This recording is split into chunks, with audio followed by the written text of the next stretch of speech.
And welcome back to my channel guys. तो आज का हम लोग का टॉपिक है डेविड रिकार्डो का विकास संबंधी सिद्धांत। ठीक है, तो मतलब आज हम लोग डेविड रिकार्डो ने जो विकास संबंधी सिद्धांत दिया उसकी व्याख्या करेंगे। तो चलिए स्टार्ट करते हैं।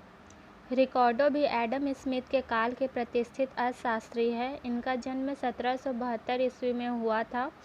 ये अधिकतर कृषि उत्पादों पर अधिक ध्यान देते थे क्योंकि इनका मानना था कि जनसंख्या के विकास के लिए खाद्यान्न एक अनिवार्य शर्त है। कृषि के बाद यह उत्पादन के साधनों को प्रभावित करने वाले तत्वों को महत्व देते थे। डेविड रिकार्डो ने विकास के बारे में ज़्यादा न सोच कर के आय के बंटवारे पर ज़्यादा ध्यान दिया है। डेविड रिकार्डो की एक प्रसिद्ध पुस्तक है principle of political economy and taxation. यह पुस्तक 1817 ईस्वी में प्रकाशित हुई थी। इस पुस्तक से इनके कुछ भावों का पता चला।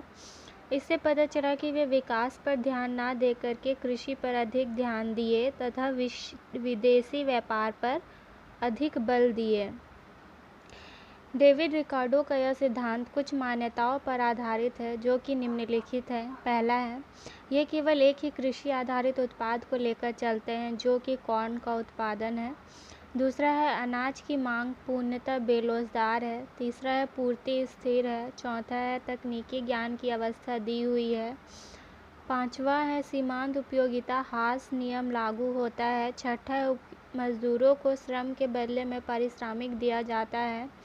आठवां है, श्रम और पूंजी उत्पादन के प्रयोग में लाए जाते हैं। नौवां है, अर्थव्यवस्था में पूर्ण प्रतियोगिता पाई जाती है।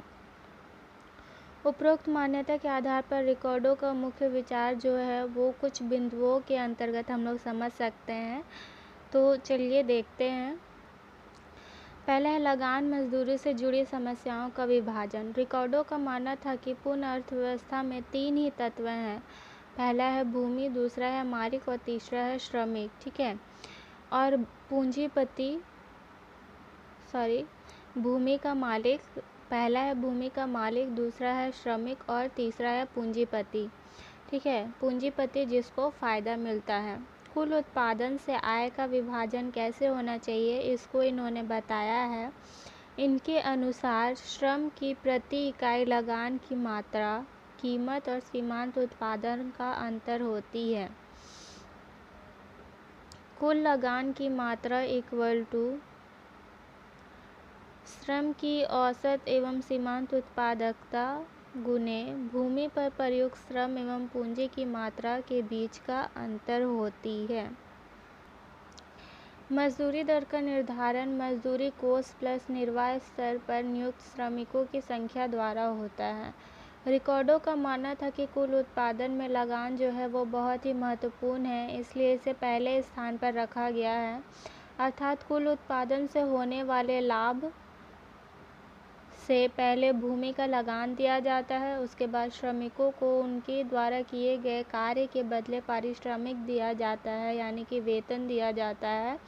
इसके बाद जो बचता है वो उत्पादक अपने पास लाभ के रूप में रख लेता है। इसी विभाजन को रिकार्डो ने चित्र द्वारा दर्शाया है। तो ये इसका फिगर है। ये वाई अक्ष पर कॉर्न को दिखाया गया है और एक्स अक्ष पर लेबर को दिखाया गया है। ठीक है, ये ओ है, ये डब्ल्यू है, ये पी है, ये ए है, ये क्यू है, ये आर है, ये बी है, ये टी है, ये एस है और ये एल है। यहाँ पे एम है, एन है, ये एम पी वक्र है और ये ए पी वक्र है। ठीक है, यहाँ डब्ल्यू से एक रेखा खींचा गया है जो कि एस पे जा कर के मिलता है और यहाँ पी पर जो रेखा खींचा गया है वो एल पर जा कर के मिलता है और ये क्यू पर जो रेखा खींचा गया है वो आर पर जा कर के मिलता है। ठीक है, आई होप कि आप लोगों को स्पष्ट दिख रहा हो। तो चलिए अब चित्र द्वारा व्याख्या करते हैं। चित्र से एक्स अक्ष पर श्रमिक तथा वाई अक्ष पर मकई के उत्पादन को दर्शाया गया है, यानी कॉर्न के उत्पादन को। ठीक है, ओ क्यू आर एम कुल उत्पादन है जहां पी टी लगान है और ए पी श्रमिकों द्वारा औसत उत्पादन है, ठीक है। एमपी श्रमिकों द्वारा सीमांत उत्पादन है। ओएम श्रमिकों की संख्या है। पीक्यूआरटी लगान का क्षेत्र है, जहां ओडब्ल्यूएलएन मजदूरी का क्षेत्र है और डब्ल्यूएलटीपी लाभ का क्षेत्र है, जिसमें ब्याज भी जुड़ा हुआ है। अर्थव्यवस्था जैसे जैसे विकास करेगा वैसे वैसे श्रमिकों की संख्या में भी वृद्धि होगी। तब कुल उत्पादन ओएम से बढ़कर ओएन हो जाएगा, जहां डब्ल्यूएसबीए लगान है तथा डब्ल्यूओएसएन मजदूरी है। यहाँ पी लाभ हुआ ही नहीं है। रिकॉर्डों का मानना था कि विकासशील अर्थव्यवस्था में धीरे धीरे श्रमिक बढ़ने पर लगान भी बढ़ेगा और लगान बढ़ने से मजदूरी की दर में भी वृद्धि होगी, जिस कारण लाभ घटता चला जाएगा और एक समय ऐसा आएगा कि जहां फायदा होगा ही नहीं। इसी को स्टेशनरी स्टेट कहते हैं। पॉइंट है वो है पूंजी संचय की प्रक्रिया। रिकॉर्डों का मानना था कि पूंजी संचय लाभ के कारण होती है, क्योंकि लाभ के कारण बचत होती है, जिसका पूंजी निर्माण में प्रयोग किया जाता है। पूंजी संचय दो तत्वों पर निर्भर करता है। पहला है बचत की क्षमता और दूसरा है बचत की इच्छा। बचत की क्षमता समाज के सुधार पर निर्भर करती है। यह श्रमिकों की निर्वाह लागत पूरी करने के बाद कुल उत्पादन में से प्राप्त अतिरेक होती है। तीसरा है मजदूरी में वृद्धि और लाभ में गिरावट की प्रवृत्ति। रिकॉर्डों के अनुसार पूंजी और श्रम के बीच आय का निर्धारण करने में मजदूरी सक्रिय भूमिका निभाती है। जब श्रमिकों द्वारा उपभोग की जाने वाली वस्तुओं की कीमत बढ़ती है, तब मजदूरी की दर बढ़ जाती है। जैसे ही अनाज की मांग बढ़ती है, वैसे ही कम उर्वर भूमि पर खेती की जाने लगती है। इस दशा में उपज बढ़ाने के लिए श्रम की मांग भी बढ़ती है, जिससे मजदूरी बढ़ती है और लाभ घटता चला जाता है। चौथा है जनसंख्या में वृद्धि। अर्थव्यवस्था में जैसे जैसे जनसंख्या में वृद्धि होती चली जाती है, वैसे वैसे मजदूरी दर में वृद्धि होती है तथा लाभ घटते जाता है और एक स्थिति ऐसी आती है जहां लाभ शून्य हो जाता है। इसे चित्र द्वारा अच्छी तरह से समझा जा सकता है। तो ये है इसका फिगर और वाई अक्ष पर टोटल प्रोडक्शन माइनस रेंट को दर्शाया गया है और एक्स अक्ष पर पॉपुलेशन को दर्शाया गया है। ये सीधा वक्र है जो कि W है और ये वक्र P है और ये P1 है, ये P2 है, ये P3 है, ये S है, ये N1 N2 N3 है।